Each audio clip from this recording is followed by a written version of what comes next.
All right, welcome to another episode of the Embodied Union podcast. I'm Charlie. I'm Lindsay. And we're in Bali, which means the sounds of construction are currently going on. I don't think it's too bad, but just to name it. Yeah, just the sweet sounds of construction. Sweet sounds of drilling and grinding. It's our life. Yeah. So what we're going to talk about today, we finished our conversations on relationship is skill, is a skill. And today we had this really beautiful conversation around relationship. And we believe relationship is not meant to be fair. It's not meant to be equal.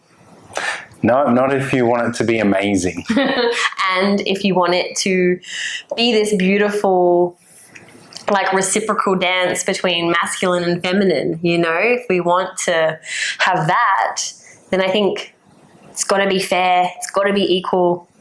Goes in the bin. Goes in the bin. Because what we're really talking about is just individual strengths that we both bring to the relationship. And again, it's off the back end of those skills that we've spoken about over the last couple of weeks. And it's like, I bring my skills, my masculine skills and my leadership skills and what I bring to the relationship. That makes it good. We actually have the agreement.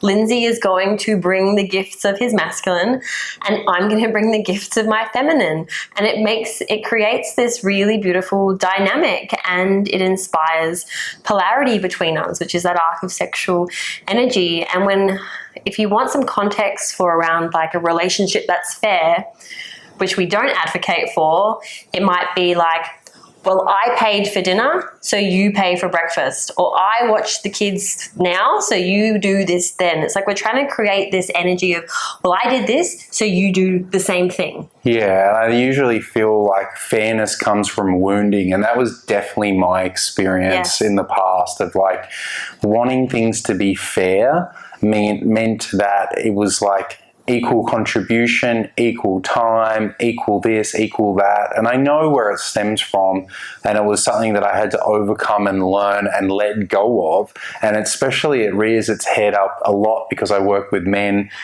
in relationship, and so often it's like, oh, I want it to be fair financially. And it's like, well, if the woman is in the relationship with, say, kids or with things like that, then it makes it twice as hard. If they're looking after the kids, working, doing everything just to meet half, whereas you have the potential to earn a lot more, a lot easier, then wouldn't you take that on? Like, doesn't it feel, like, to me, it feels good when you're in flow and using your gifts in relationship to improve the team, to improve the reciprocity. Well, that's what I'm wondering, because I've been in relationships in the past where, and this is around finances, I had partners who really had, it needs to be fair. We need to be contributing the same. And my experience with you is you actually derive pleasure and joy in taking the lead with finances, in offering, like, you provide for me in certain ways, you take the pressure off me in certain ways. And we've had a conversation around, what does it actually feel like for you? Because I know you had in the past, this needs to be fair. And learning that for you now, you actually enjoy to take on that energy of provider and protector. Totally. And I think if in the past, it would feel like a burden in a way, or it would feel fearful, like I have to. And I feel like when I come from that energy of it's a burden or I have to or victim, then I don't have a good experience of myself, and I don't have a good experience of my partner, and I don't have a good experience of like reciprocity. It's like it's all lose, lose, lose. Whereas if I take it on like it's my responsibility and it's my hill I'm dying on here to provide that and to do that, is because that's my responsibility. That's my part of what I want to bring, and it fucking feels good. Can I ask then, in the past, it felt more like a burden, you felt more like a victim, it was a bit damaging in the relationship. Now the responsibility feels like something you enjoy. How did you create that shift in yourself?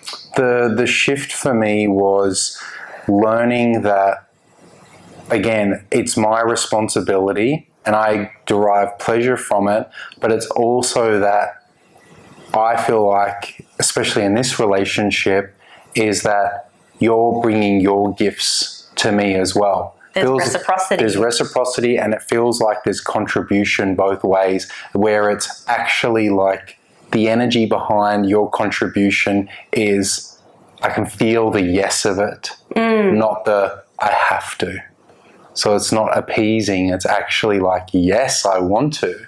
And it means that it feels like, in turn, my yes, I want to is there as well. And I don't know if it's yours meeting mine or mine meeting yours or just both of ours. Yes. But to me, it's like... positive feedback loop.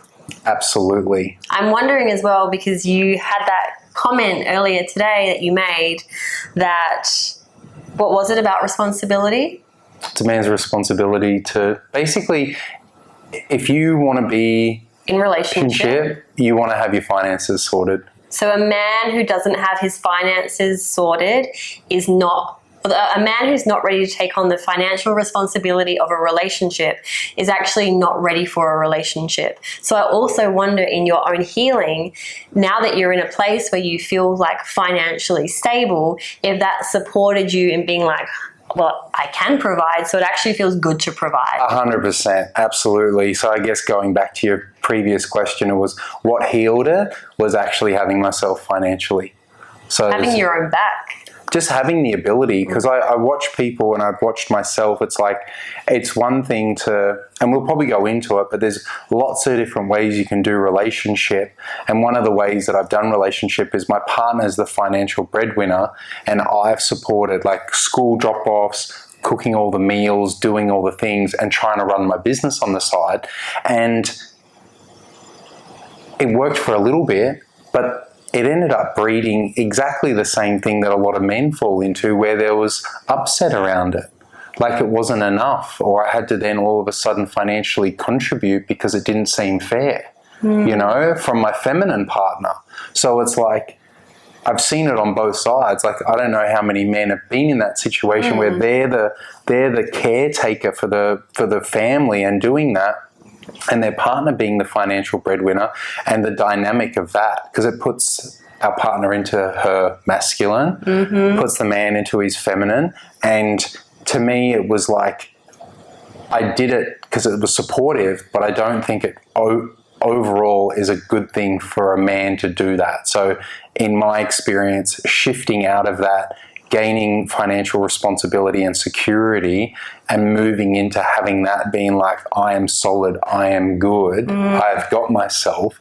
It also meant that I wasn't in a, like, I guess in a way it was like I wasn't in a position where I was like financially, what would you call that, like tied to anyone either. So it gave me more sovereignty.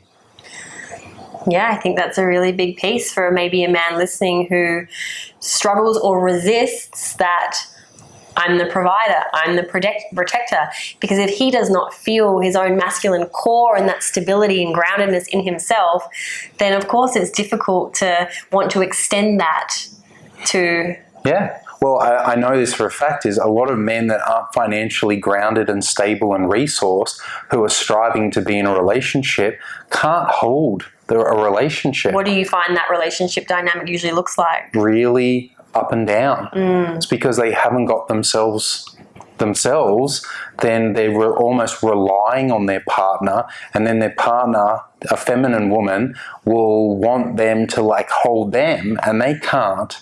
So it's like, it puts it into this spin, and that's a lot why I was speaking into this post around, you know, men having themselves and then having a relationship. It's like the horse before the cart. Like, have your stuff sorted out, have your finances, have your physical, emotional, your health all together.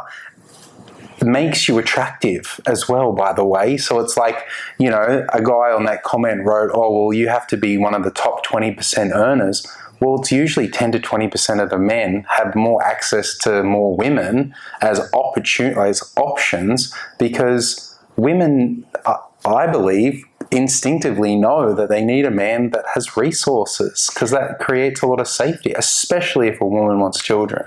I think like a wounded woman who's not resourced herself and doesn't have herself, she will attract a man who is also unhealed, not resourced, can't provide. And then that's why that dynamic would be such a perpetual loop of like not stable, both. It just like, yeah, I've been in it and it doesn't feel very good. Like I think it's important to mention that we do both have masculine and feminine energies, but we tend to have a preference. And like my preference is to be in my feminine.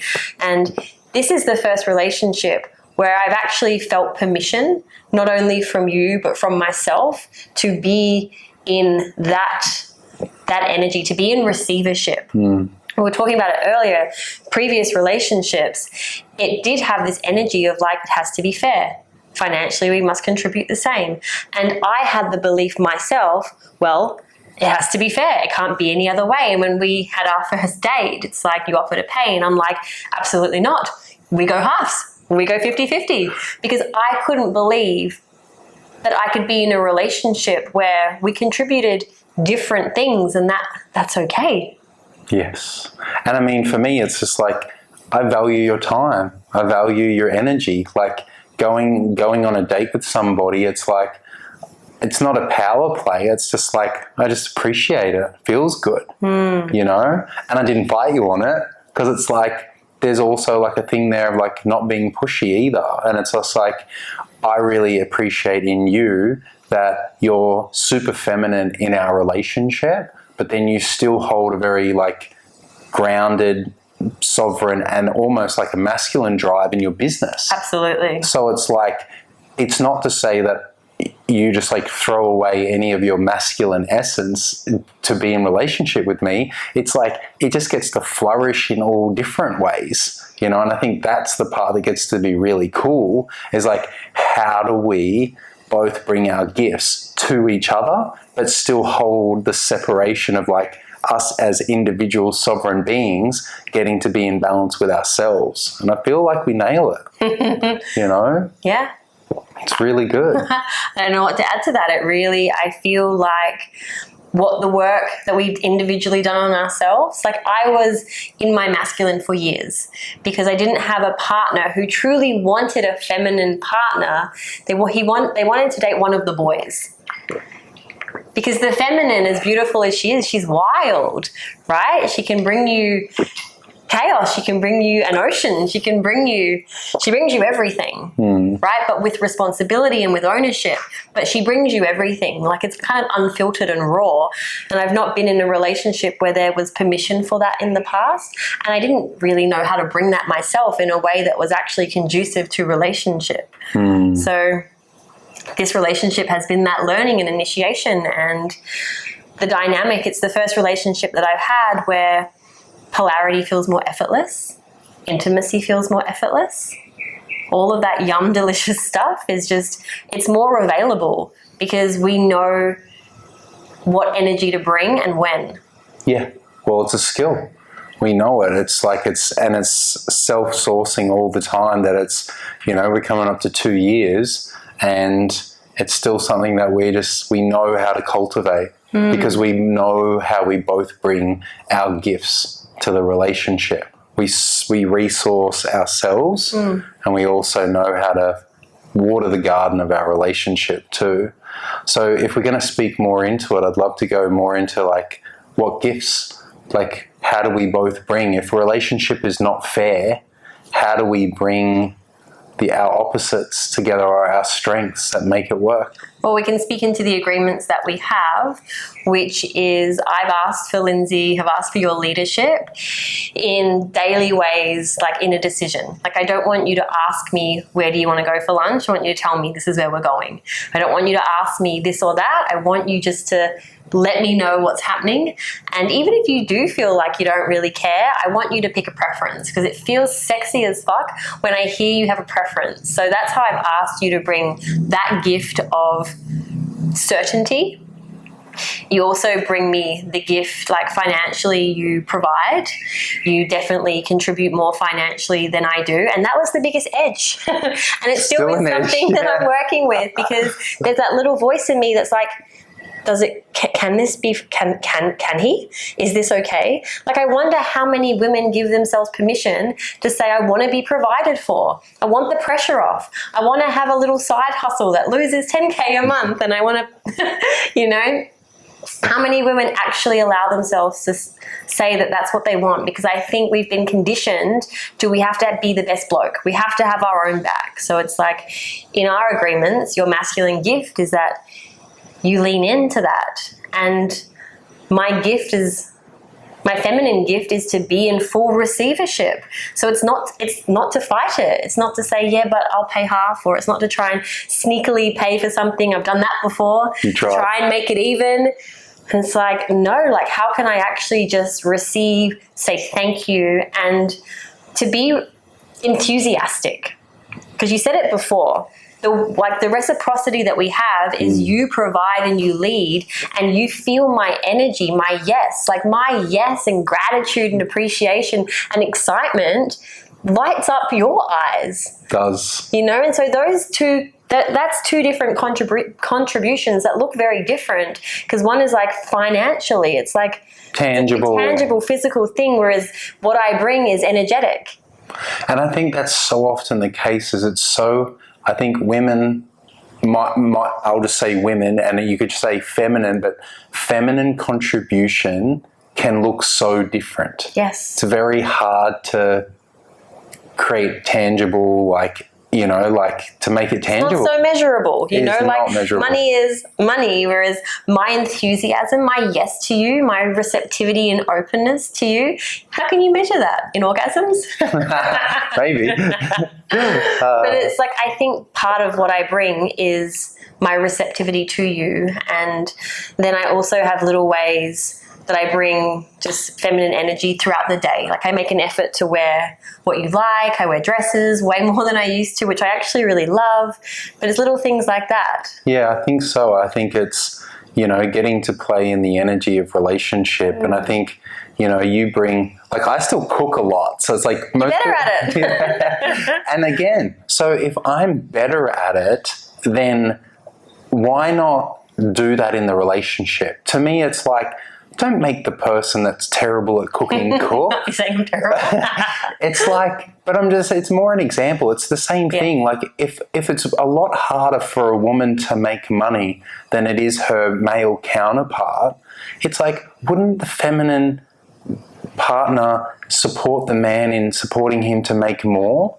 It's like wherever the energy and the channel already is going, it's like if the woman is way better, I don't know, with the kids or soothing them or helping them get ready for bed, it's like, let her do that. We still get to bring our strengths in regardless of what energy it plays into. Yeah. I definitely agree. Yeah, so just really sitting down, I think that the part that I want to speak into here is you need to also know what your gifts are. One of the best ways I've heard it is one of my mates, Alex Kenny, talks about it with the strengths, the Gallup strengths.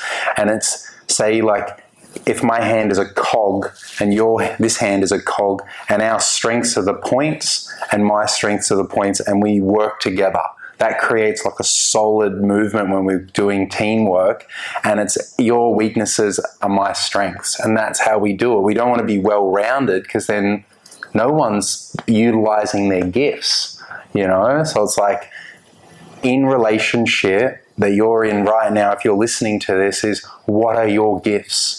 What do you find easy? What are you bringing? And what's your partner's gifts? And what can she bring? And vice versa, that actually has you guys both win.